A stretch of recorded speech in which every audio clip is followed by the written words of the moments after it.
பாலும் தெளித்தேனும் பாகும் பருப்பும் இவை நாளும் கலந்துனக்கு நான் தருவேன். கோலம் செய் துங்கக் கரிமுகத்து தூமணியே நீ எனக்கு சங்கத் தமிழ் மூன்றும் தா. வாக்குண்டாம் நல்ல மனமுண்டாம் மாமலரால் நோக்குண்டாம் மேனி நுடங்காது. பூக்கொண்டு துப்பார் திருமேனி தும்பிக்கையான் பாதம் தப்பாமல் சார்வார் தமக்கு. தொழிலில் ஏற்படும் நஷ்டங்களையும் சரிவுகளையும் தவிர்க்க இந்த துதியை பாராயணம் செய்வது சிறப்பு. விளையாட்டாகவே அற்புதங்களை புரிபவனாக விநாயகர் நம்மை பற்ற வரும் நஷ்டங்களையும் பந்தாடுவார்.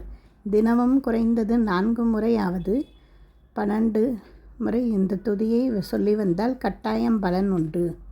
சதுர்த்தி தினங்களில் விநாயகருக்கு அருகம்புல் சாத்தி 12 முறை வலம் வந்து வழிபடுவது கூடுதல் பலன்களை அளிக்கும்.